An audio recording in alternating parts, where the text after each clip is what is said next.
A silage pile is a common sight at beef feedlots and dairy farms across the country. That's because whether they're beef or dairy cattle, they need high-quality feed. In the dairy country of Central California, the corn grows 14 feet high, and chopping corn silage is a fast-paced, demanding job. We've got hot days and very, very fertile soil that we can grow, really tall hybrids. And so when it comes to chopping, you've got to have the kind of power it's needed to be able to run that feed through a machine and process it. And, so it's real important to have a forage harvester that can do that. It's all about feed nutrition for the animals, milk production. They got to get the most they can out of this corn crop. They take 3 months to grow it, certain varieties, 4 months sometimes, and there's a lot of money into it, and they got to get the best feed quality out of it. That's to survive in the business. That's just what it is. Here in California, we're blessed with high yields, big corn. Behind me is New Holland's flagship machine, the FR 920, with a 10-row corn head. This machine is capable of 400 tons per hour in the right conditions. Phenomenal performance. When we see 12 rows of corn feeding through a machine, it's impressive, right, that we can do that. And we're filling trucks within 2 minutes with, again, 10, 15 ton of feed, and even more so if the trucks are bigger. So it's quite amazing to watch the technology and what we've been able to do with engines and horsepower, along with wear components and crop flow design. It's been a good thing. High capacity in the field is valuable, allowing forage harvesters to get more tons out of the field and into the silage pile. But even more critical is the quality of the feed, and that begins with the most complete processing of the corn as it goes through the harvester. We want length of cut to be a certain length because of our butterfats and the fiber in the diet. We want it to be digestible, and we want those kernels broken up really well so the cow can digest it. If you don't have a good processor, you've got kernels going out the backside of a cow that never gets actually utilized and wasted. Processing in just the last 5 years has become very, very important, and it's been driven by the starch intake of the cow. So in layman's terms, we have an X amount of time from when the cow eats the feed until it exits the cow to absorb all the protein, all the starches that we can. So research has found that if we take one kernel of corn and we break it in half, you get about half of that starch retention. If we break it in a quarter, again, a quarter of that. So now the processors become very, very important because we actually want to reduce that kernel into little bitty pieces. So the more pieces you put through the cow's stomach, the more possibility for the starch absorption, the protein. So we're getting more bang out of the feed before it exits the cow.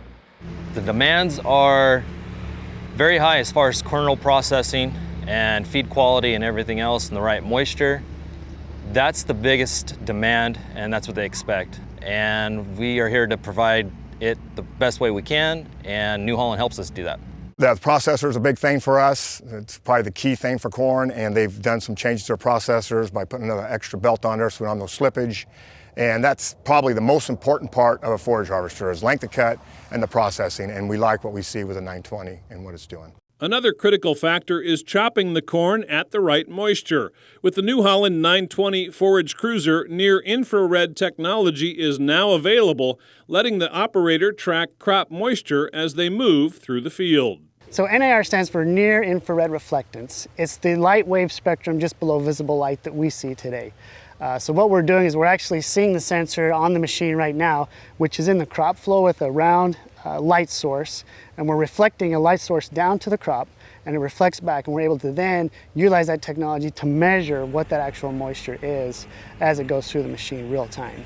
So putting the moisture up correctly is key to good silage, and we all know that. So, and again, with that integration of technology, it gives us live time as the chopper's running what our moisture is, so we can catch a part of the field if it's too dry or it's too wet instantly. So we're not putting loads into the pile that are too wet that can basically not contaminate the pile, but it obstructs, putting up a good pile.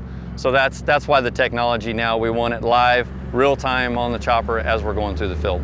One key benefit of the near-infrared system that we see on the machine today is we're actually able to measure ash. It's the only system and machine on the industry that's able to do that in real time. And that's a key driver, right? When you're talking about quality forage and feed delivered to the cows, maintaining your ash levels is something that nutritionists are always trying to minimize, right?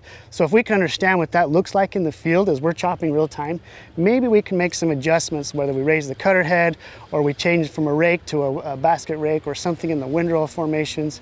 You know, anything we can do to help reduce the ash here will benefit us in the barns, in the feed rations, as those nutritionists are doing that. And we're able to see that real time in the cab. So it's pretty cool, it's pretty exciting to see that we're able to see that now and quantify what that looks like in the cab.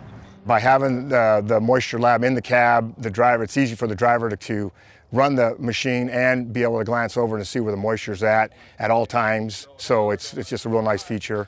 And this machine has a lot going on, so the easier you can make it to operate, the better you're going to be out in the field as far as keeping the feed in the truck. And so the way they've laid that cab out with the joystick and all the operations on the joystick and having the moisture lab right to your side makes running this cab and visibility a lot better when you're out in the field. In addition to the technology, the experts say it's vital to keep these high-capacity machines well cared for to ensure they can be chopping the crop all day, every day. Maintenance is number one on forage harvesters because of the environment they're in, making sure your knives are sharp. Every morning, basically, there's a sharpening system on the forage harvester, so make sure your knives are sharp, make sure your shear bar is set right, your gap in your kernel processor. Again, just making sure everything is tuned up and ready to go each and every day, and even during the day. When you're out here chopping and you've got 8 trucks out here under one machine and the chopper goes down, you've got 8 people standing still while that chopper is being repaired. And Garton's been really good about either if it's something we can't fix ASP out in the field, we're getting a chopper from their store over here and using it as a backup until we figure out our problem on the other one. So without a doubt, that's meant customer care has been great. From the Central Valley of California, I'm Brian Baxter reporting for NCBA's Cattlemen to Cattlemen.